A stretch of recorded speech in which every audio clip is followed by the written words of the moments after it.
Well, hello, and thank you so much for joining me on the Positive Path to Summer Wellbeing program. So this is day one of week one, and I will be sending you these little videos every morning, Monday to Thursday. And then I really hope some of you will be able to join me live on Thursdays at 12:30 till 1:15, and I'll be sending the link for that later on in the week.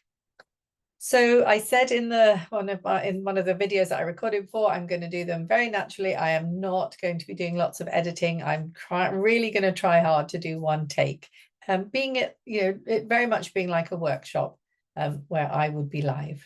So forgive me if it's not perfect, but I don't want you to feel that things have to be perfect over the next 6 weeks either. I think that's really, really important, that it's about doing our best and just being a little bit more intentional with the 6 weeks ahead, so that we fill it, with the things that we want to do, but we're not harsh on ourselves when there are things that we haven't, got round to doing or basically couldn't be bothered to do. So it's definitely not about being perfect. And I am going to definitely be proving that over the next number of videos that you're going to get.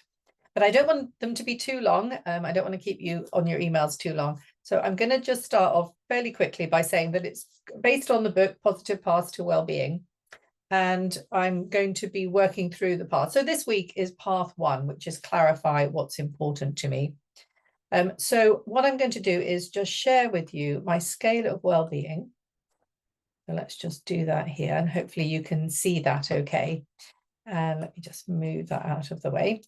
And I use this actually in path 6, but for the purpose of this program, I'm bringing it right back here to right at the beginning. And when you look at that scale, you'll see there in the middle, neutral. And when I say neutral in terms of well-being, what I mean is you feel fine. If I was to say to you, how are you? You'd say, I feel fine, I'm okay. And you would genuinely mean it. You're neither feeling amazing, but you're definitely not feeling negative.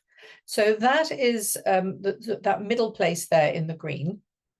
And there are things that will take us up into the positive, and there are things that take us down into the negative. And some of those things that take us down into the negative can be quite small things. It could be how somebody spoke to you, or had an argument with somebody, you've got an email from somebody that's quite critical, or it could be something really major and serious. So different things will take us down and will keep us there for different lengths of time, really depending on what has been going on. But what I want you to do, so your task for today, and each day I'll be giving you a little task to do, but task for today is to think about the things that take you up. What are the things that move you up there from neutral into the +2, +4?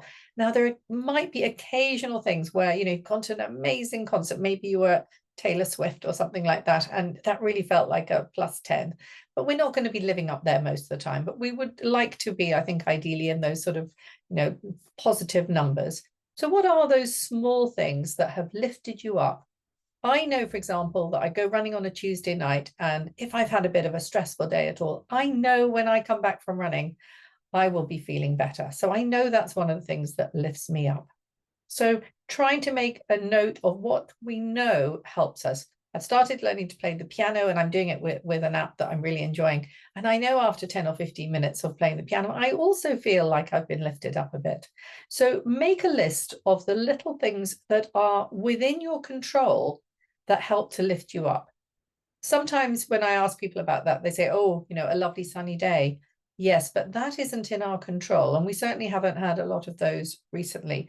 So it's not to be weather dependent or dependent on other things. This is all about things that you are in control of and that can lift you up.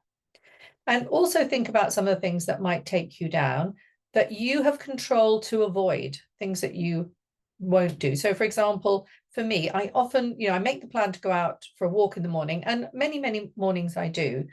But I know there are some days where I've just not been organized enough, or I've been faffing about and I haven't gone out for that walk.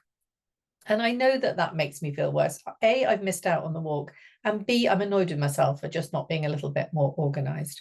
So I know those things take me down, and I feel better when I'm more organized and that I actually do those things that I wanted to do. So that is your task for today, to identify the things that you can control that lift you up and the things that take you down that you could avoid with perhaps a little bit more thought and planning. So let's stop sharing that. Okay, so I've also you will have received, and it's also again in the email, a copy of my planner and journal, which you can, use to print out a few pages here and there. It does also exist as a physical thing as well, which you can purchase on Amazon if you're somebody who would like a planner and journal to help you through the next 6 weeks. But as I say, I've shared it in a PDF form that you can print out little bits of it, should that be something that would be helpful for you. And certainly you'll find some space to write down those things in there, should you wish. Now, at the end of each video, I'm going to do a calming exercise. So today I'm going to do the 4-6 breath. So what that involves is closing your eyes, or at least lowering your gaze, and breathing in for 4 through your nose, and then breathing out for 6, also preferably through your nose, or if you prefer, you can breathe out through your mouth. So we're going to go breathe in for 4 and out for 6.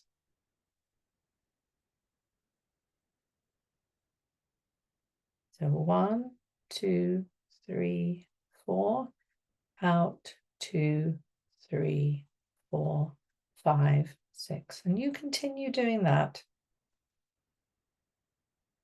As I explained, that slowing our breath, extending the out breath, has been shown to be calming. And in your email today, I link you with an episode or a transcript of an episode from Michael Mosley from Just One Thing, about the calming nature of your breath and how helpful it can be to, when you're feeling stressed, to go to the 4-6 breath.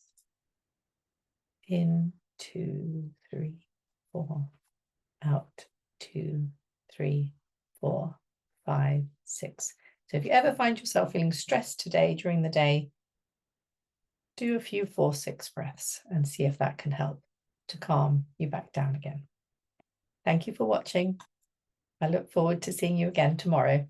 And if you do want to send me any emails, reply to this email with any thoughts, I would be quite delighted to receive them.